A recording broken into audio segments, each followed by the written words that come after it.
Bersama saya Faris Izzat Syarudin dan saya Farhatullah Syati Osman. Berikut paparan utama malam ini.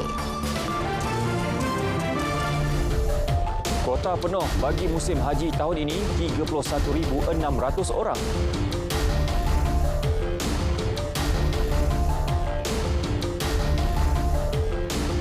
Kerjasama dan persefahaman politik jadi keutamaan kerajaan perpaduan.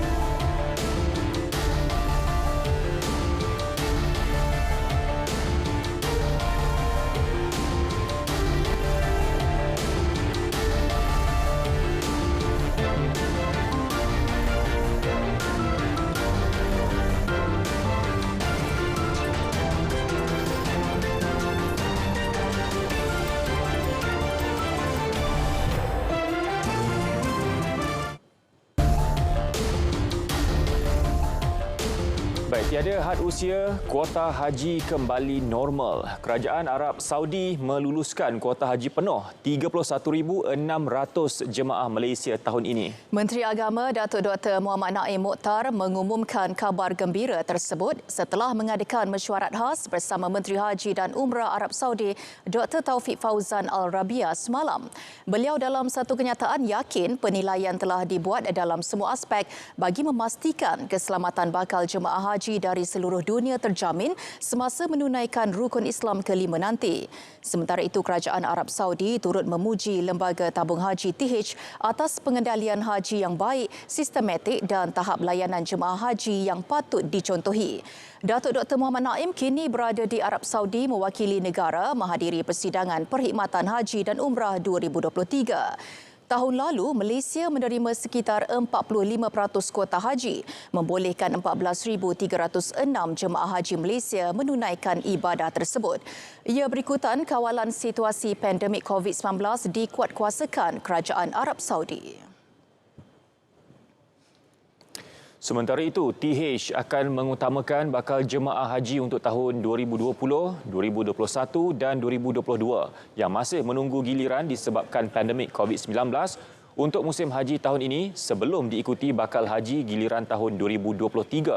Menerusi satu kenyataan, Pengarah Urusan Kumpulan dan Ketua Pegawai Eksekutif TH, Datuk Seri Amrin Awaluddin berkata, keutamaan itu berdasarkan sistem pendaftaran haji berasaskan prinsip yang dahulu didahulukan. TH akan mengeluarkan surat tawaran bagi menunaikan haji tidak lama lagi.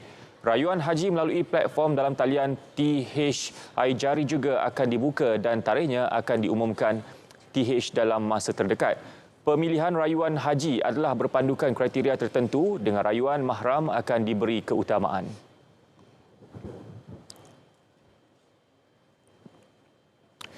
Lawatan singkat selama 27 jam tetapi penuh bermakna. Itu yang boleh digambarkan hasil kunjungan Perdana Menteri Datuk Seri Anwar Ibrahim ke Republik Indonesia yang berjaya membawa agenda perubahan baharu buat kepentingan nasional kedua-dua negara. Pertemuan empat mata kedua-dua pemimpin serumpun itu menjadi fokus dunia kerana kemesraan dan keakraban ternyata seperti yang diterjemahkan sebagai sahabat sejati. Laporan Grace Aisyah Kedayan dari Jakarta, Indonesia.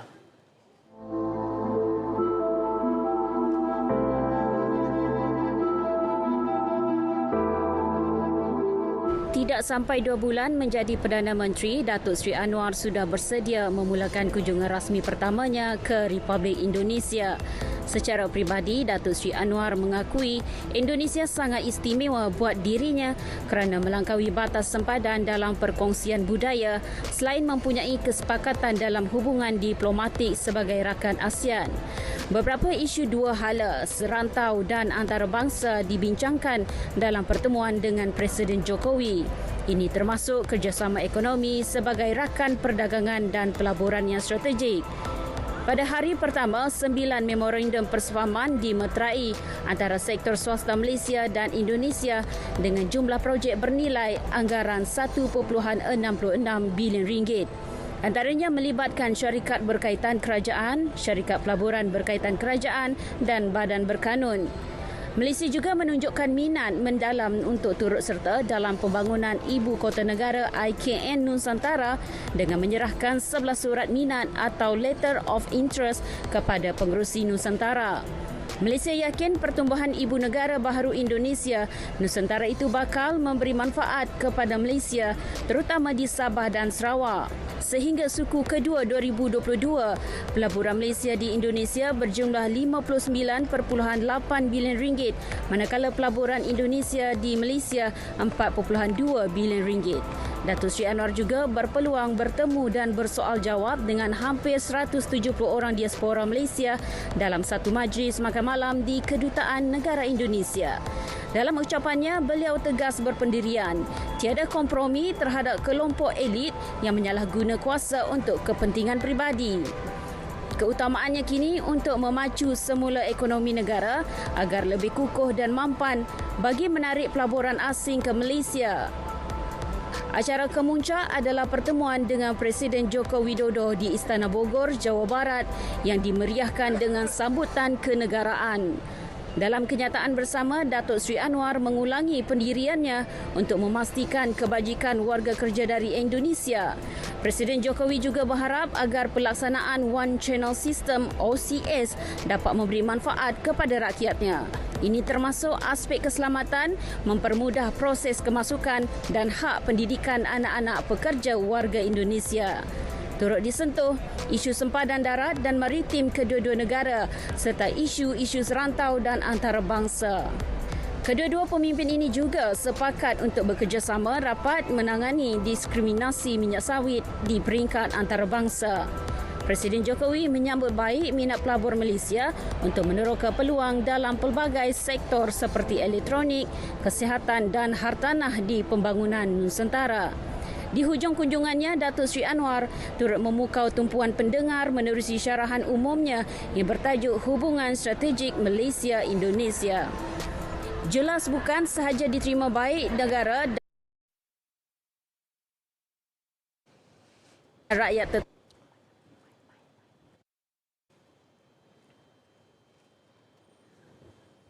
Hasrat Malaysia dalam mencari jalan terbaik untuk memastikan pembangunan ibu negara baharu Indonesia di Kalimantan dapat memberi manfaat kepada Sabah dan Sarawak disokong pakar ekonomi dan politik. Menurut Timbalan Pengarah Institut Kajian Etnik Universiti Kebangsaan Malaysia, Profesor Dr. Kartini Abu Talib, hubungan istimewa kedua-dua negara akan semakin erat terutama dari segi diplomatik serta pembangunan. Pembangunan Nusantara, terutama sekali di Kalimantan, dilihat akan memberi manfaat besar kepada wilayah Sabah dan Sarawak, terutamanya dalam beberapa perkara. Yang pertama ialah melihat kepada guna tenaga buruh di dua negara, saya kira akan lebih mudah dan lancar dalam sektor peladangan terutamanya, iaitu kelapa sawit. Yang kedua, pembangunan di Nusantara, di Kalimantan juga akan meminimalkan aktiviti jenayah rentas sempadan dalam maksud kedua-dua negara iaitu Malaysia Indonesia akan lebih anjal dari segi kerjasama keselamatan sempadan sesuai dengan pembangunan inklusif Nusantara. Dekan Fakulti Kemanusiaan, Pengurusan dan Sains Universiti Putra Malaysia, Profesor Datuk Dr. Jayum Anak Jawan berkata, usaha itu secara tidak langsung dapat membentuk sebuah jaringan kerjasama dalam membangunkan kawasan Nusantara. Malaysia, khususnya Sarawak, Sabah, tidak ada pilihan. Kedua-dua negeri wilayah itu, dia mesti menyediakan diri, dia mesti mengambil bahagian dalam pembangunan ini. Kalau tidak, kedua-dua wilayah itu akan tertinggal. Bukan saja itu, negeri-negeri lain, negara-negara lain akan cuba juga mendapat bahagian dalam kebangkitan pembangunan di Nusantara tadi. Kerjasama erat antara Kerajaan Persekutuan dan Negeri Pahang akan terus diperkukuh. Jaminan diberikan Perdana Menteri Datuk Seri Anwar Ibrahim sewaktu menerima kunjungan Menteri Besar Pahang Datuk Seri Wan Rosdi Wan Ismail dan delegasi Kerajaan Negeri di Putrajaya. Menerusi hantaran di laman Facebook rasmi, Perdana Menteri berkata pertemuan itu menyentuh perihal aspek pembangunan serta kemajuan dan kemakmuran negeri Pahang. Menurut Datuk Seri Anwar, kerjasama erat antara Kerajaan Persekutuan dan Negeri Pahang penting demi kelangsungan dan kesejahteraan rakyat Pahang khususnya. Perdana Menteri turut mengadakan pertemuan dengan Menteri Besar Perak, Datuk Seri Sa'arani Muhammad dan delegasi Kerajaan Negeri Perak. Datuk Seri Anwar berkata, kerjasama kukuh antara Kerajaan Persekutuan dan Negeri Perak akan terus dipererat terutama dalam aspek pembangunan dan kesejahteraan rakyat negeri itu. Beberapa formula terbaik telah dikemukakan oleh pucuk pimpinan Kerajaan Persekutuan bagi menyelesaikan kemelut politik di Sabah. Ini bagi memastikan kestabilan politik di negeri itu terus kekal sekaligus kepentingan rakyat di negeri tersebut menjadi keutamaan ketika ini. Timbalan Perdana Menteri Datuk Seri Dr. Ahmad Zahid Hamidi berkata, beberapa perbincangan dari hati ke hati telah dilakukan bagi mencari situasi menang-menang agar ketidaktentuan politik semasa di Sabah dapat diatasi. Tambahnya, permasalahan ini tidak harus dibiarkan berlarutan memandangkan ia sedikit sebanyak akan menjejaskan isu pembangunan di Sabah khususnya.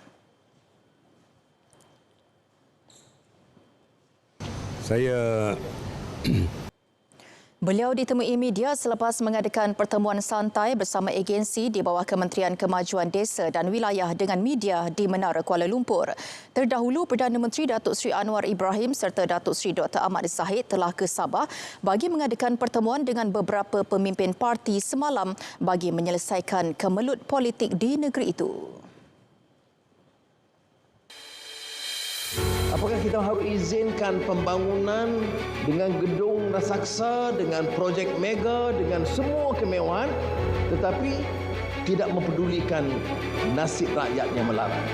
Kita bangunkan gedung dan industri dan projek mega tapi kita kerobohkan manusia di dalamnya kerana habuan dan perolehan keuntungan bagi syarikat-syarikat besar itu jenuh melimpah ranah.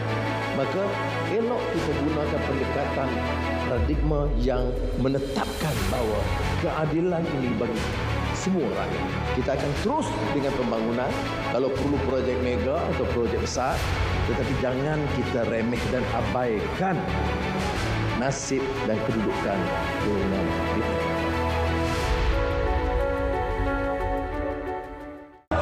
Piala AFF Mitsubishi Electric 2022, perlawanan memburu tiket ke final. Saksikan Thailand bertemu Malaysia malam ini dengan tayangan skrin besar di lokasi berikut.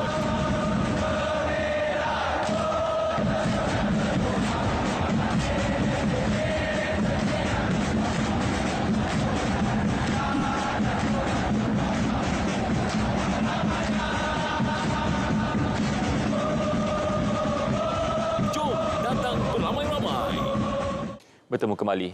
Kementerian Kesihatan KKM menjangkakan tiada lonjakan kes baharu COVID-19 semasa musim perayaan ini.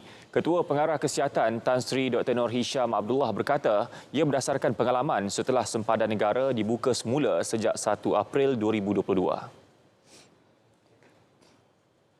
Kita lihat untuk tempoh setahun, kes masih terkawal dan varian yang ada ialah Omicron, dan walaupun kita telah longgarkan sedikit kawalan pergerakan dan juga pemakaian mask tak diwajibkan tapi amat digalakkan, kes masih terkawal.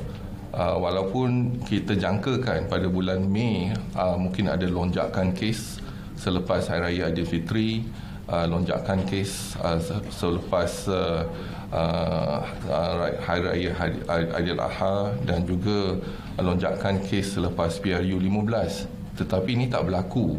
Ini adalah kerana keberkesanan vaksin tu masih kuat dan ini dapat melindungi kita. Dalam pada itu, setakat hari ini tiada varian COVID-19 baharu dikesan dalam negara. Jelas Tan Sri Dr. Nur Hisham, dalam tempoh setahun, varian yang dikesan dalam negara merupakan mutasi varian Omicron. Ini termasuk varian BA5.2 dan BF7.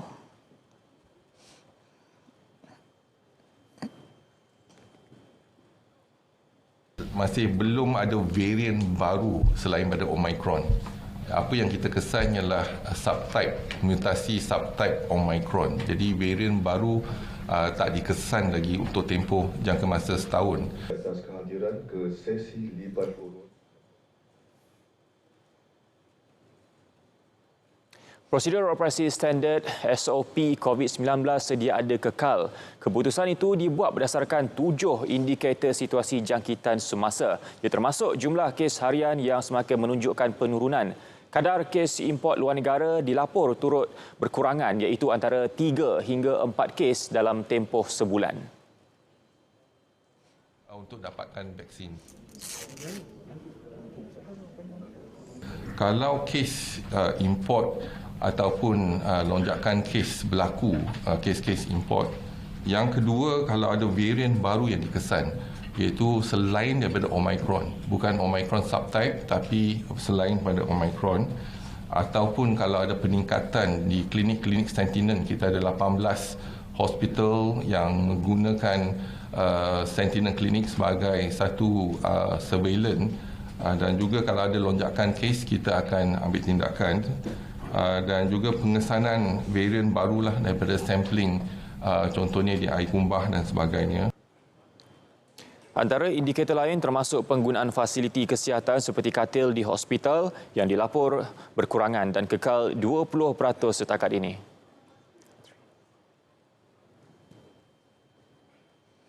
Sementara itu, Tan Sri Dr. Noor Hisham Abdullah memaklumkan tren pengambilan dos penggalak kedua di fasiliti kesihatan seluruh negara meningkat sejak 2 minggu lalu. Jelas beliau ia satu perkara yang positif meski mengakui pengambilan dos penggalak kedua itu sedikit hambar berbanding dos penggalak pertama.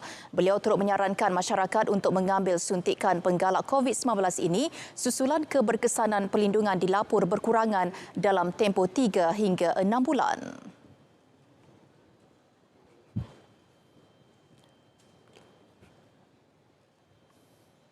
Kita juga menggalakkan dos penggalak tadi, data dah menunjukkan dos penggalak pertama dan kedua, dan yang ini memberikan perlindungan sebab kalau ikut masa ketahanan tubuh akan berkurangan dengan masa. Jadi dos penggalak akan memberikan perlindungan yang sebaik mungkin, terutamanya kepada golongan yang berisiko tinggi. Setakat 9 Januari 2023, 49.9% individu selesai mengambil suntikan dos penggalak pertama COVID-19, manakala hanya 2.1% selesai mengambil suntikan dos penggalak kedua.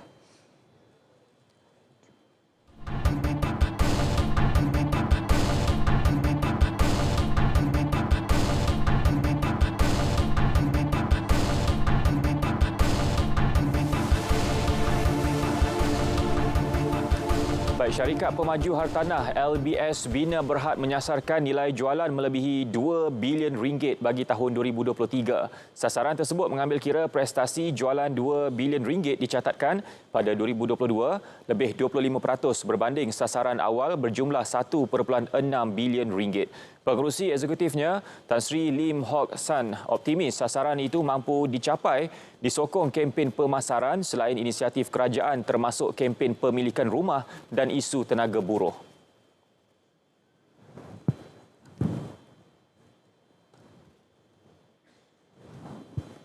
The home ownership campaign, the free stamp duty to the purchaser, that to continue or to have a better proposal so that they besides the can get more sales, but of course the purchaser will be each not to pay more. This is first thing. Secondly, of course, as I mentioned, as a property developer, that the government will come up some certain the strategy how to try to get the labour problem to be resolved. 90% daripada keuntungan pada 2022 melibatkan produk hartanah di Lembah Kelang, manakala selebihnya disumbang jualan projek di Pahang, Johor dan Perak. Tahun ini 12 projek baru bakal dilancarkan dengan nilai pembangunan kasar GDV sebanyak 2.09 bilion ringgit. Beliau ditemui pada sidang media di Dengkil, Selangor.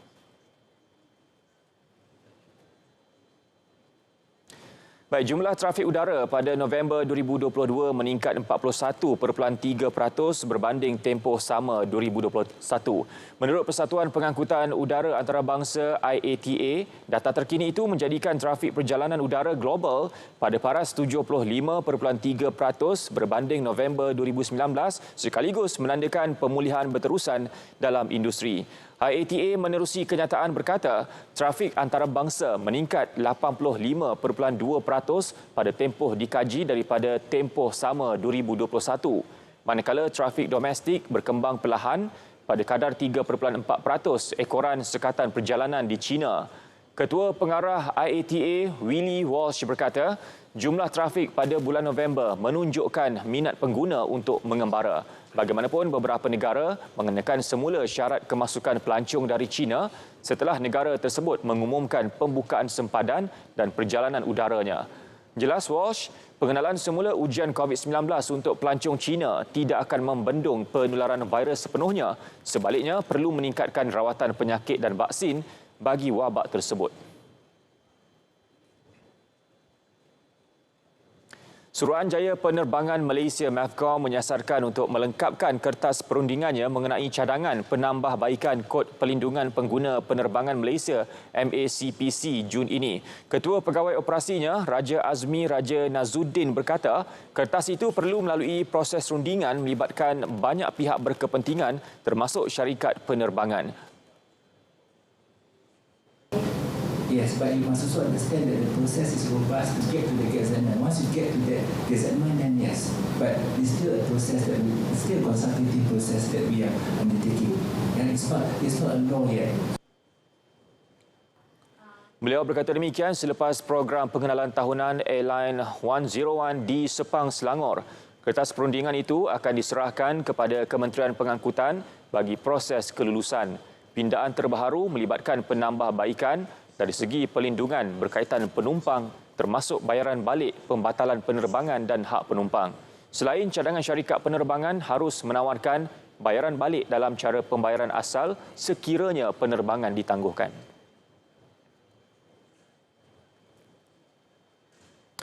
Purata penumpang harian bagi seluruh perkhidmatan rel dan bas prasarana Malaysia berhad diunjur meningkat kepada 1.2 juta tahun ini berbanding 772,000 tahun lepas. Presiden dan Ketua Pegawai Eksekutif kumpulannya Muhammad Azharuddin Mat Shah berkata, peningkatan itu bakal didorong pembukaan sepenuhnya transit aliran massa MRT laluan Putrajaya pada Mac ini. MRT laluan Putrajaya Fasa 1 sepanjang 17.5 km dilancarkan pada 16 Jun 2022 melibatkan 12 stesen. Bagi tahun pertama, ia bakal memanfaatkan 100,000 penumpang setiap hari dan jumlah itu dijangka meningkat tahun ke tahun. Manakala keseluruhan laluan Putrajaya akan merangkumi laluan sepanjang 57.7 km terdiri daripada 36 stesen dari kawasan Damansara ke Putrajaya. Infrastruktur itu turut meliputi kawasan berkepadatan tinggi seperti Bandar Seri Damansara, Kepong, Seri Kembangan, Cyberjaya dan Putrajaya. Tarikh pembukaan Fasa 2 akan diumumkan oleh kontraktor dan pemaju rel Mass Rapid Transit Corporation Sdn Bhd MRT Corp. Tidak harus Perdana Menteri itu mencalonkan hakim yang senang dengan dia. Walaupun ada satu dua yang saya rasa patut teliti semula, tapi saya fikir lebih baiklah saya beri signal yang jelas. Beri ruang kepada Ketua Hakim Negara dan pasukan badan kehakiman menjalankan tugas mereka dengan bebas, secara profesional, berlandaskan fakta dan hukum, bukan nafsu dan kemarahan atau puak.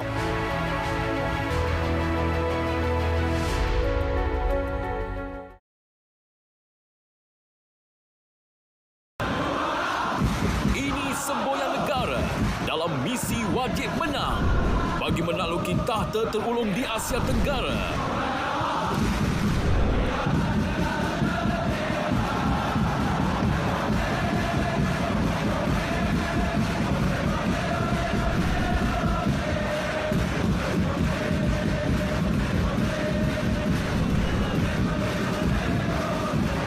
Wilkins mencuba hancur daripada Stewart Wilkins. Malaysia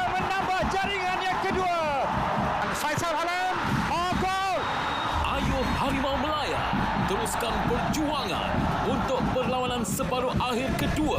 Selamat berjuang Harimau Melaya daripada kami di RTM.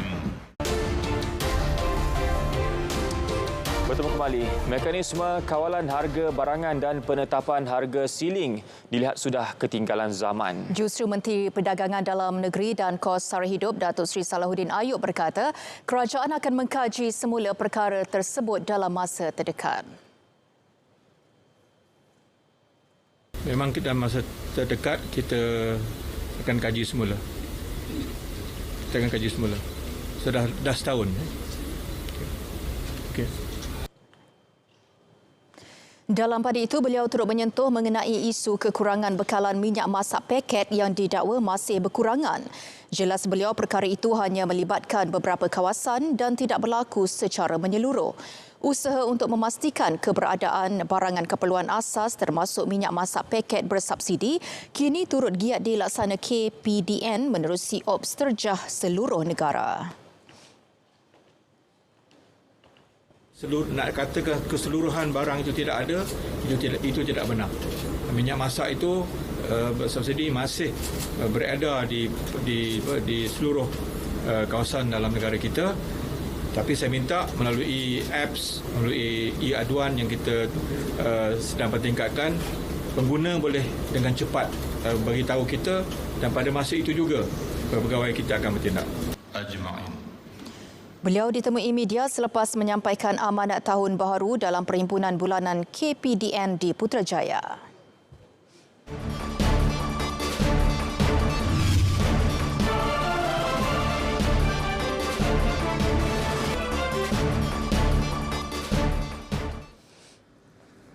Assalamualaikum dan salam hormat kepada semua penonton. Kita mulakan informasi cuaca pada malam ini dengan melihat kepada carta angin semasa. Dapat diperhatikan ketika ini angin masih lagi bertiup dari pelbagai hala dengan kelajuan yang agak sederhana sekitar 20 hingga 30 km sejam. Namun demikian kami menjangkakan kelajuan angin ini akan bertambah kencang terutamanya di sekitar Sabah dalam tempoh masa yang terdekat. Oleh yang demikian, Met Malaysia telah pun mengeluarkan amaran angin kencang dan laut bergelombang peringkat pertama melibatkan kawasan perkapalan Sulu yang mana keadaan ini akan berkuat kuasa bermula esok sehingga 14 Januari nanti. Oleh yang demikian, keadaan ini adalah amat berbahaya untuk aktiviti menangkap ikan, bot-bot kecil dan perkapalan serta aktiviti pantai dan sukan laut. Baiklah, kita beralih pula untuk melihat tinjauan cuaca semasa pada malam ini. Dapat diperhatikan ketika ini hujan lebat kini sedang berlaku di 1-2 tempat melibatkan bahagian utara dan selatan Semenanjung yang mana kami jangkakan keadaan hujan ini akan beransur pulih menjelang tengah malam nanti. Bagi tinjauan cuaca semasa di Sabah dan Sarawak pula, dapat diperhatikan ketika ini hujan lebat kini sedang berlaku di 1-2 tempat melibatkan bahagian Sandakan dan juga Tawau di Sabah yang mana kami jangkakan keadaan hujan ini juga akan beransur pulih menjelang tengah malam nanti. Baiklah, untuk makluman semua juga, Met Malaysia telah pun menamatkan amaran hujan berterusan peringkat waspada melibatkan bahagian-bahagian di Sabah yang mana keadaan cuaca dijangka bertambah baik di kawasan-kawasan berkenaan. Baiklah, sekian sahaja informasi cuaca pada malam ini. Sebelum berpisah, kita ikuti tinjauan cuaca bagi bandar-bandar utama di Malaysia. Sekian, Assalamualaikum.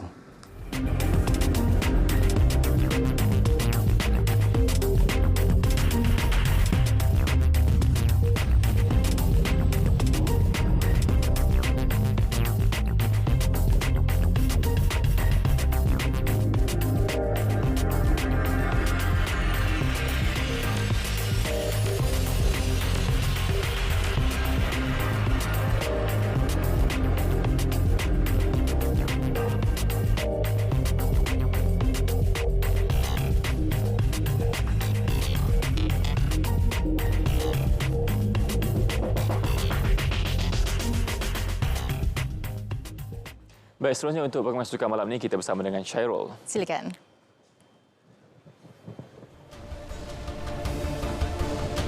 Kejutan hari pertama terbuka Malaysia. Peluang Panggon tunaikan impian.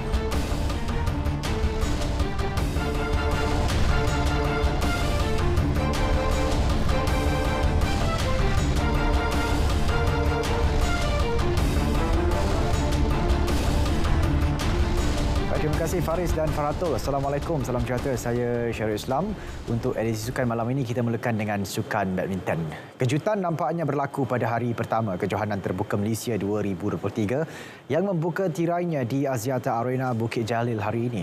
Harapan untuk melihat peregu wanita utama negara Perlitan dan M. Tinah memulakan tahun baru dengan kejayaan di laman sendiri tidak kesampaian apabila mereka ditunjukkan jalan keluar seawal pusingan pertama petang tadi.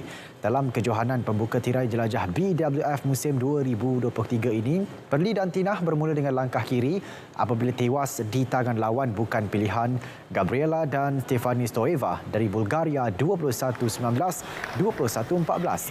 Meskipun bermula dengan baik pada awal set pertama, beregu nombor 14 dunia itu mula hilang fokus pada pertengahan permainan, ketinggalan 14-11 dan seterusnya tumpas 19-21.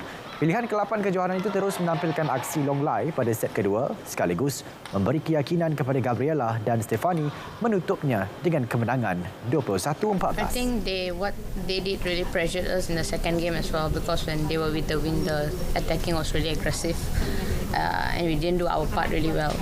So I think these are the things we need to go back and work on. First we just want to give our very best in every match in training, but yeah, it doesn't work, so we go back, have to work more harder. Ini merupakan pertemuan kedua Perli dan Tinah dengan pasangan adik-beradik berkenaan. Sebelum ini mereka menewaskan pasangan berkenaan di Terbuka Switzerland 2021.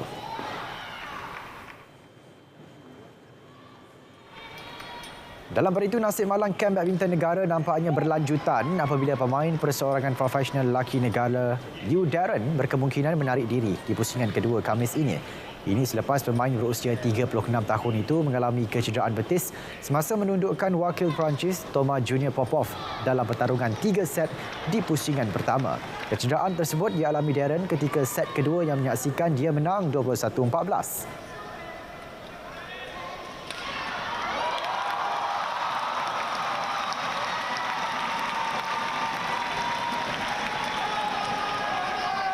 Ya, mungkin juga. Memang kalau besok masih jalan sakit, and then Khamis masih jalan pun sakit. And then memang tak boleh buat apa lah. Masuk pun tak boleh buat apa kan, tak boleh gerak pun no point lah.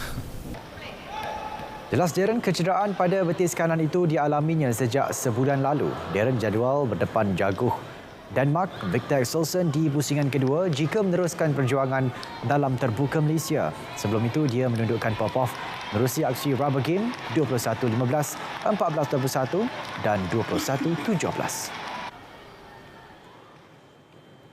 Baik saudara, ketika ini sedang berlangsung aksi separuh akhir kedua Piala AFF melibatkan pertemuan Thailand menentang Malaysia. Perlawanan yang berlangsung di Bangkok turut dirasai penyokong yang menyaksikan skrin gergasi di Dataran Merdeka.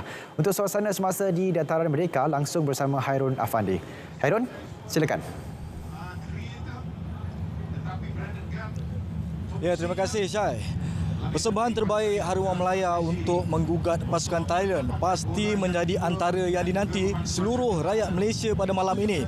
Buat masa ini dilihat para penyokong sudah mula membanjiri di dataran Merdeka seawal jam 7 malam tadi. Jadi saya sekarang bersama dengan penyokong yang hadir untuk menyaksikan perlawanan menerusi layar gergasi. Jadi bersama saya dengan ini mungkin boleh saya tahu nama dan mungkin dari mana Encik? Saya Faris Nur Zaini, berasal daripada Ceras, Selangor. Okey, mungkin bagaimana prestasi yang bakal dipamerkan oleh pasukan Harimau Malaya pada perlawanan aksi malam ni? Saya rasa tim skuad Harimau Malaya akan memberi cabaran yang sangat sengitlah untuk tim Thailand, sebab kita dapat tahu tim pada first leg itu hari kita pun prestasi tak berapa cantik, tapi saya tahu kita dengan matlamat untuk pergi ke final, Coach Kim Panggun akan membariskan pemain yang terbaik untuk bawa tim untuk pergi ke final lah dengan prestasi yang sedia ada. Dengan walaupun ramai cakap tim ni adalah tim B Harimau Malaya, tapi dia memberi variety kepada Coach Kim Panggun untuk varietykan player untuk bawa ke Piala Asia nanti. Okey, baik. Jadi mungkin jangkaan siapakah pemain yang mungkin menyelah dan juga memberikan persembahan terbaik pada malam ini? Untuk malam ni saya looking forward untuk Stuart Wilkin. Untuk first leg itu kita dapat tengok dia agak tenggelam, tapi dengan kreativiti yang dia ada, dia dapat membantu skuad Harimau Malaya untuk lebih dapat menjaringkan lebih banyak gol lah menentang lawan Thailand malam ni. Mungkin ada lagi pemain lain selain daripada saya nak tengok juga Darren Lock, striker utama Harimau Malaya, sebab saya tahu dengan finishing yang ada, dia sangat bijak di depan gol. Dia pandai mencari ruang dan dia boleh menjaringkan gol dengan baik. Okey, jadi mungkin harapan sebagai penyokong rakyat Malaysia untuk perlawanan menentang Thailand. Saya mengharapkan malam ni kita akan menang. Paling pun 2-0. Kita nak tim kita ke final dan kita buat revenge ke atas Vietnam lah. Dan kita mungkin selepas last kita menang 2010 dan mungkin tahun ni tahun kita. Jadi mungkin ada jangkaan jaringan yang mungkin terhasil pada malam ini. Saya anggarkan 2-0 daripada Faizal Halim dan Stuart Wilkin. Okey, baik. Terima kasih Faris kerana sudi ini. Dan seorang lagi kita cuba dapatkan sikit reaksi. Mungkin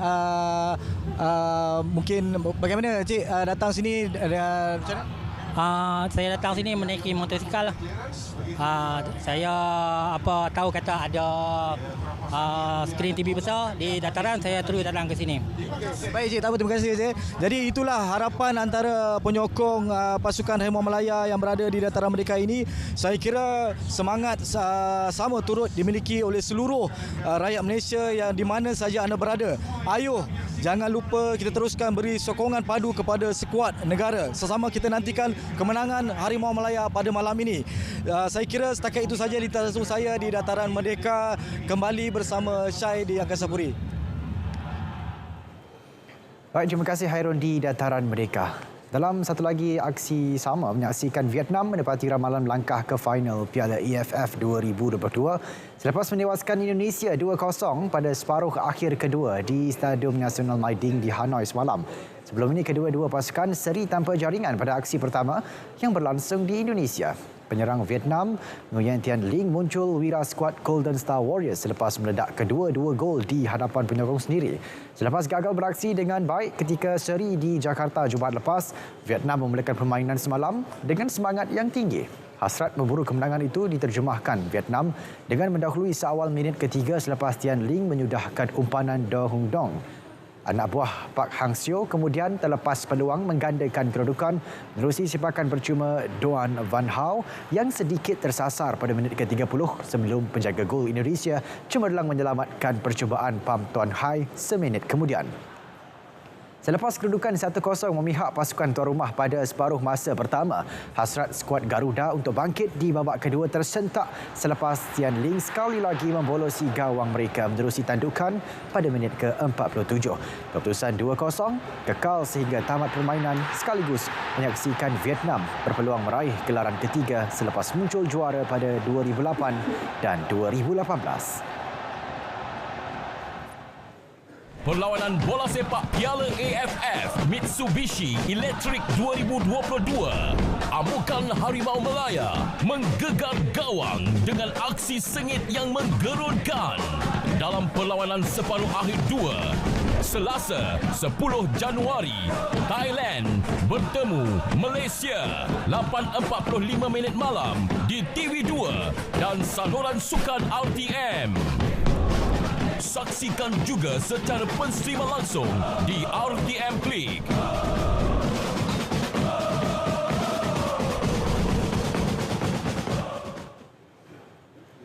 Baik, dalam usaha memperkasakan kanak-kanak rentan melalui sukan bola sepak, Red One Network Senja Berhad tampil menjadi penaja utama buat program bola sepak anjuran Kementerian Pendidikan Malaysia dan Pertubuhan Pendidikan Saintifik dan Kebudayaan Dunia Islam ISESCO. Timbalan Menteri Pendidikan, Lim Hu Ying berkata, pihak kementerian sentiasa memastikan semua kanak-kanak, terutamanya golongan rentan, diberi peluang yang sama menjalani kehidupan lebih baik seperti kanak-kanak lain. Program yang melibatkan 60 kanak-kanak itu akan berlangsung dari 16 hingga 20 Januari di College Universiti Islam Antarabangsa Selangor Kuis, Kajang, Selangor. Peserta-peserta dari Sekolah Bimbingan Jalinan Kasih Kementerian Pendidikan Malaysia dan Sekolah Tunas Bakti di bawah Jabatan Kebajikan Masyarakat yang berumur antara 7 sehingga 17 tahun ini akan mengikuti projek yang dilaksanakan secara aktiviti luar darjah dengan berfokus kepada modul academic activity, playful activity and sportive activity termasuk perlawanan bola sepak pada waktu petang selama 5 hari. Para peserta juga akan melawat Institut Sukan Negara dan Majlis Sukan Negara di Bukit Jalil, Kuala Lumpur bagi menjalani latihan bersama jurulatih profesional. Bagi Ketua Pegawai Eksekutif Red One, Farid Yunus, program ini bukan sahaja dapat membina keyakinan diri, malah turut menggalakkan gaya hidup sihat dalam diri kanak-kanak.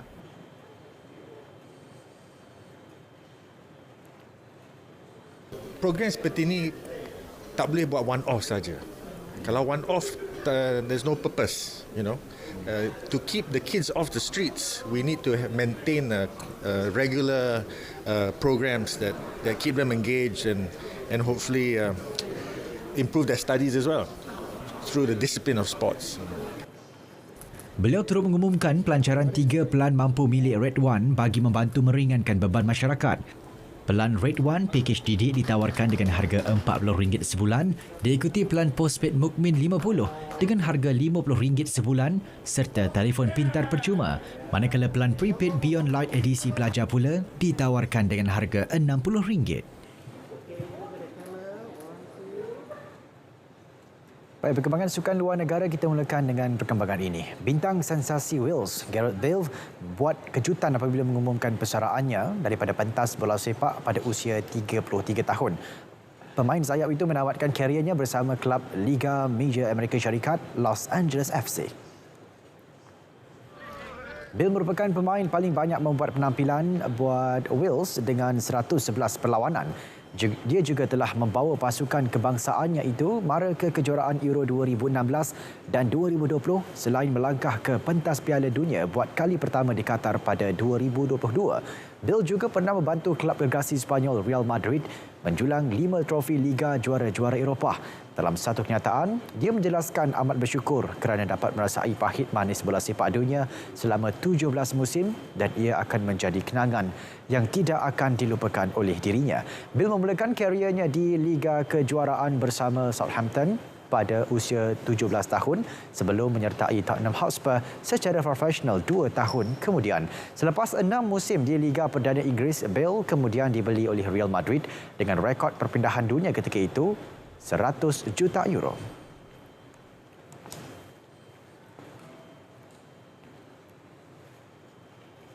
Saudara, paparan itu tadi mengakhiri edisi sukan hari ini. Saya Syarul Islam. Assalamualaikum dan salam perpaduan. Perlawanan bola sepak Piala AFF Mitsubishi Electric 2022. Amukan Harimau Melaya menggegar gawang dengan aksi sengit yang menggerunkan dalam perlawanan separuh akhir 2. Selasa 10 Januari, Thailand bertemu Malaysia 8.45 malam di TV2 dan saluran sukan RTM. Saksikan juga secara penstreaman langsung di RTM Klik.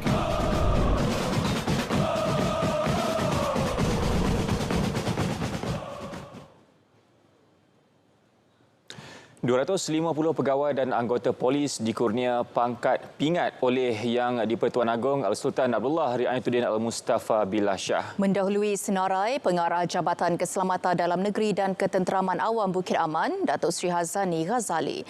Istiadat pengurniaan darjah kepahlawanan pasukan polis berlangsung di Istana Negara. Datuk Seri Hazani yang menjadi penerima pertama dikurniakan darjah Panglima Gagah Pasukan Polis PGPP. Darjah sama turut dianugerahkan kepada Pengarah Jabatan Siasatan Jenayah Komersial Bukit Aman, Datuk Seri Muhammad Kamaruddin Mat Din dan Pengarah Jabatan Siasatan dan Penguatkuasaan Trafik Bukit Aman, Datuk Seri Mat Kasim Karim. Pada istiadat itu, Seri Paduka berkenan mengurniakan darjah Panglima Setia Pasukan Polis kepada 46 penerima, Pahlawan Pasukan Polis 62 penerima, Kesatria Pasukan Polis 5 penerima, Bentara Pasukan Polis 133 penerima dan seorang penerima pingat keberanian polis. Raja Permaisuri Agong Tunku Haja Aziza Aminah Maimunah Iskandaria turut berangkat ke istiadat itu. Turut hadir Timbalan Menteri Dalam Negeri Datuk Seri Dr. Syamsul Anwar Nasara, Ketua Polis Negara Tan Sri Akhris Sani Abdullah Sani dan Timbalan Ketua Polis Negara Tan Sri Razarudin Husin.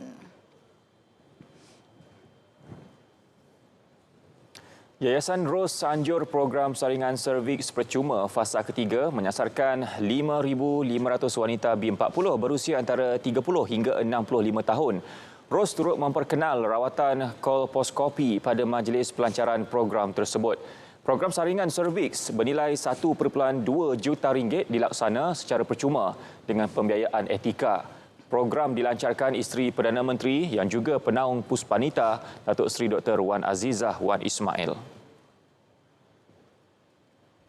Saya banyak merasa gembira dan bangga bahawa tim etika dan juga tim Rose Foundation memberikan satu peluang untuk wanita disaring dan juga peluang untuk wanita di cure atau bebas daripada cervical cancer. Sesuatu yang kita rasa exciting lah satu masa depan yang lebih baik dan kita nak saringkan lagi ramai. Sementara itu, Yayasan Rose berharap agar dengan adanya teknologi alat kolposkopi, ramai wanita di kawasan luar bandar berpeluang mendapatkan rawatan dan penjagaan sokongan yang sepatutnya. Sebelum ini, melalui fasa 1 dan 2, seramai 13,500 wanita membuat saringan serviks di seluruh negara. Pelan khas menggaji warga asing dengan syarat lebih longgar diperkenal bagi memenuhi keperluan sektor pekerjaan di negara ini. Menerusinya, majikan boleh mendapatkan pekerja dari 15 negara sumber tanpa perlu melalui prasyarat kelayakan penggajian serta kelayakan kota. Menurut Menteri Dalam Negeri Datuk Seri Saifuddin Nasution Ismail, pelan kelonggaran penggajian pekerja asing membolehkan majikan mendapat pekerja berdasarkan kemampuan dan keperluan. Bagaimanapun, pelan terbabit adalah bersifat sementara. Saluran ini mereka tampil dan kemudiannya mereka terus mereka buat bayaran dan kemudian mereka dibenarkan untuk bekerja. Ini akan mempercepatkan lagi. Itu satu sisi. Sisi yang kedua adalah charge yang kita kenakan kepada mereka, compound kerana mereka berada di sini kerana dokumen tak sempurna itu, rekalibrasi tenaga kerja untuk sepanjang tahun lepas itu menjana lebih 700 juta ringgit kepada revenue kerajaan.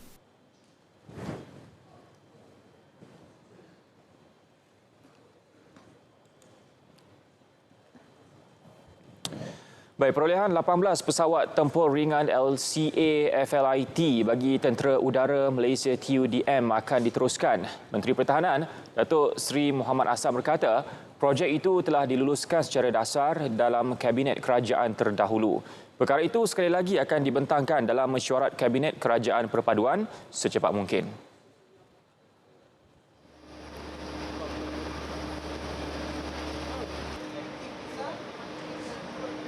Jadi itu memang jadi keutamaan telah pun diluluskan secara dasar dan kita nak supaya kita akan minta semula supaya jemaah menteri kabinet yang baru ini dapat mengabsahkan apa yang telah pun diluluskan oleh kabinet terdahulu. Beliau menjelaskannya selepas meninjau Markas Pemerintahan Operasi Udara dan Pangkalan Udara Subang. Perolehan pesawat FLIT LCA dibuat bagi menggantikan Hawk 108-208 milik TUDM.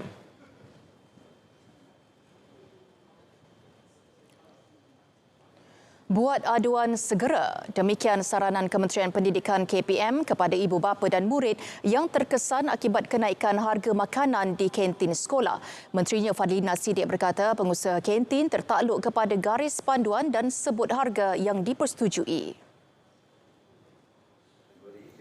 Kita masih lagi mengumpul kalau ada yang aduan-aduan yang disifatkan sebagai mengganggu sama ada memberikan kesan kepada kontraktor kantin dan yang paling penting kepada kanak-kanak dan ibu bapa lah. Jadi kalau ada aduan itu kita minta kemukakan lah. Sebelum ini, terdapat rungutan ibu bapa dan murid mengenai kenaikan harga makanan di kantin sekolah sehingga 50%. Terdahulu, beliau melawat Sekolah Kebangsaan Pulau Rusa Kuala Terengganu yang ditenggelami banjir baru-baru ini. Beliau turut mengumumkan peruntukan RM150,000 kepada sekolah berkenaan untuk kerja-kerja penyelenggaraan. Penduduk Kuala Lumpur dan kawasan sekitar berpeluang menjelaskan bayaran saman trafik dengan potongan sehingga separuh harga. Program terbabit bermula hari ini sehingga Jumaat. Menurut Ketua Jabatan Siasatan dan Penguatkuasaan Trafik Kuala Lumpur, ACV Sarifuddin Muhammad Saleh, bayaran boleh dibuat di Balai Polis Trafik Jalan Tun HS Lee antara pukul 8.30 pagi hingga 4.30 petang. Diskaun melibatkan semua kesalahan trafik kecuali 9 kesalahan utama. Ini termasuk kesalahan tidak boleh dikompaun, berstatus perbicaraan dan memandu di lorong kecemasan. Agensi Penguatkuasaan Maritim Malaysia Negeri Johor menahan 4 kapal di perairan Johor Timur menerusi operasi penguatkuasaan semalam. Turut ditahan 55 kru kapal berusia antara 25 hingga 67 tahun bagi kesalahan bersauh tanpa kebenaran dan pemindahan minyak. Pengarah Maritim Negeri Johor, Laksamana Pertama Maritim Nurul Hizam Zakaria berkata, penahanan pertama melibatkan 2 buah kapal kargo pukul 10.50 pagi hingga 11.30 pagi di kedudukan 32 Batu Nautika Timur, Tanjung Sedili, Kota Tinggi. Kapal ketiga ditahan pada 11.40 pagi di Tanjung Siang, manakala kapal terakhir ditahan di kedudukan 12 Batu Nautika, Tanjung Balau, 4.15 petang. Minyak ini dilakukan kerana mereka mengelakkan daripada perlu mendapatkan kelulusan daripada pihak kerajaan Malaysia lah, yang sepatutnya dilaksanakan secara legal. Jadi kes ini sedang dalam siasatan. Maksudnya kita akan investigate dari semua aspek. Sama ada minyak yang dibawa itu adalah minyak yang daripada sumber yang sah ataupun mungkin diperolehi daripada sumber yang haram dan sebagainya. Beliau bercakap dalam sidang media di Ibu Pejabat Maritim Johor, Johor Bahru. Baik, kutipan zakat harta dan fitrah di Melaka meningkat 10.21% menjadikan jumlah RM116.9 juta diterima daripada lebih 53,000 pembayar zakat sepanjang tahun lalu. Ketua Menteri Melaka, Datuk Seri Sulaiman Mat Ali berkata, ia termasuk zakat fitrah dengan peningkatan hampir 11%, manakala zakat pendapatan meningkat hampir 15%. Zakat fitrah mencatatkan kutipan RM5.6 juta, manakala zakat pendapatan kira-kira RM69.42 juta. Bagi tahun ini 118 juta bagi tahun 2023. Itu yang kita sasarkan pada tahun ini. InsyaAllah.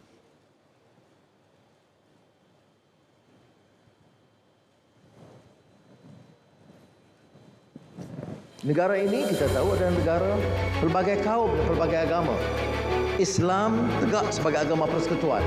Kita mahu ada peningkatan kefahaman agama bukan sahaja di kalangan orang Islam dan juga bukan Islam. Jika tidak, bibit-bibit Islamofobia yang tertanam dari zaman penjajah itu mungkin mempengaruhi dan mengelirukan kita. Menjadi agama itu bukan bahan dakwah yang membawa kasih sayang dan hikmah, bukan ke arah kebaikan lagi, tetapi permusuhan.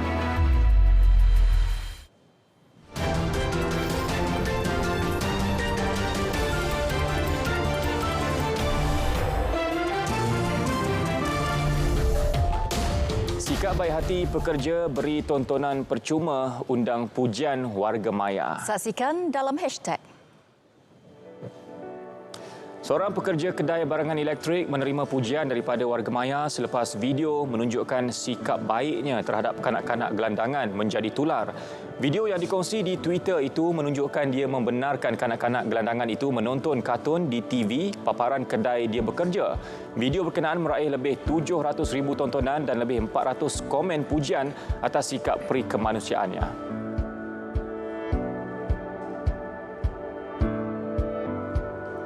Kebiasaannya, pasangan kembar akan berkongsi tarikh lahir yang sama. Namun berbeza dengan pasangan kembar dari Texas ini. Anak pertama wanita ini dilahirkan 11.55 malam pada 31 Disember 2022. Manakala kembarnya dilahirkan pada 12.01 pagi 1 Januari 2023. Helmet perlu dipakai ketika melakukan aktiviti berbasikal, lebih-lebih lagi kepada kanak-kanak. Namun, seorang ibu menghadapi kesukaran untuk mencari topi keledar yang sesuai dengan dastar anak-anaknya.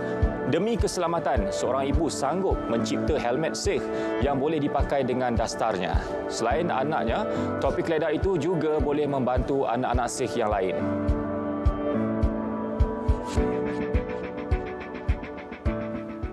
Baik, berita perdana edisi 10 Januari 2023 berakhir di sini. Dapatkan perkembangan sahih sepanjang masa melalui portal berita.rtm.gov.my. Yang sahih di RTM dan itu. Assalamualaikum. Salam sejahtera dan salam perpaduan.